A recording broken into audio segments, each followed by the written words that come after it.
Cette chronique équipement vous est présentée par le Trio Hockey, Sport Rousseau, Hockey Expert et l'entrepôt du hockey. Bienvenue encore cette semaine à cette capsule sur l'équipement. Bonjour Éric. Salut Danny. Les casques de hockey, moi, ça m'interpelle beaucoup maintenant. Tu sais, avant, le casque, là, il fallait que ce soit le plus léger possible, le moins chaud possible. Ouais. Puis on n'était pas très préoccupé par la sécurité. Avec les années, mais il y a le protecteur facial qui a pris de l'ampleur en termes d'importance pour les parents comme pour le consommateur. Et aussi avec les commotions, les chutes, etc. Beaucoup d'améliorations sur le plan technologique. Qu'est-ce que tu as à nous présenter aujourd'hui? Puis comme tu disais, Danny, c'est vraiment la pièce d'équipement qui, selon moi, selon les experts, la plus importante. Puis des fois, on va dépenser sur un bâton, une paire de patins, puis on arrive au casque, hein? Mais c'est la tête. Sans ta tête, tu peux pas jouer au hockey. Donc, investir dans un... J'ai vu des joueurs qui n'ont pas de très bonnes démonstrations de ça, mais bon, on passe là-dessus.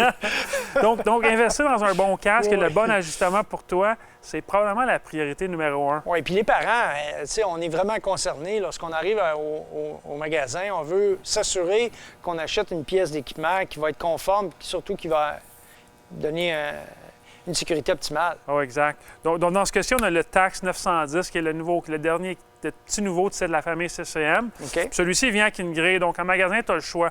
Il y a des casques qui viennent avec une grille où tu peux choisir ton casque, pas de grille, et ensuite ajouter une visière ou encore un grillage. OK, exactement. Parle-moi un petit peu des protections à l'intérieur. Comment c'est coussiné à l'intérieur? Oui, ici, c'est des petites pastilles avec du gel.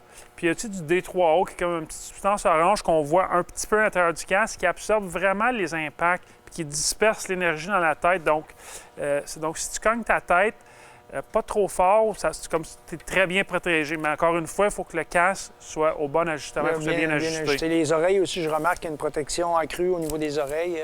Oui, exact. C'est important de garder la protection sur tes oreilles. On voit les joueurs internationaux qui les enlèvent. C'est des professionnels, mais Sidney Crosby, Evgeny Malkin, eux, ils portent encore leur protège-oreille. Parfait. Puis le deuxième que tu nous proposes, c'est un peu le même dessin, même design, même profil. Ça se ressemble beaucoup. Oui, ça c'est un petit peu un casque un petit peu plus classique. C'est la famille React qui est très populaire. C'est le React 95, très léger. Pour les budgets un petit peu plus bas, ça fait vraiment un travail exceptionnel.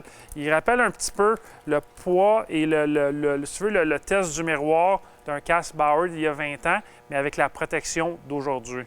Okay. Le dernier que tu nous proposes, lui, est un peu différent parce que True, ils ont eux autres, c'est le monocoque. Ils travaillent sur les patins, c'est mouler une pièce. Là, c'est la même chose dans le casque. Là, j'imagine qu'on ne va pas mouler le casque. Là. Non, exact. Le casque n'est pas moulable. Par contre, comme tu dis, il est monocoque, donc une pièce. Mais c'est vraiment, tout ça passe à l'intérieur. OK. Il y a des velcro, tu peux ajouter la protection. Puis c'est vraiment, ça s'appelle NIPS. C'est inspiré, je crois, des casques de vélo.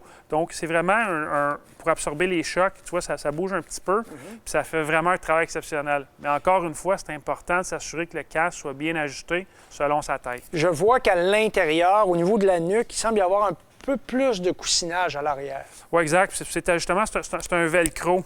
OK. Donc, tu peux l'ajuster pour t'assurer pour que le casque soit bien ajusté, pour pas, si tu reçois un petit coup, un petit impact, pas que le casque lève de ta tête. Merci pour ces précieux conseils. Puis la semaine prochaine, j'aimerais ça que tu me parles de jambière. Pas de problème.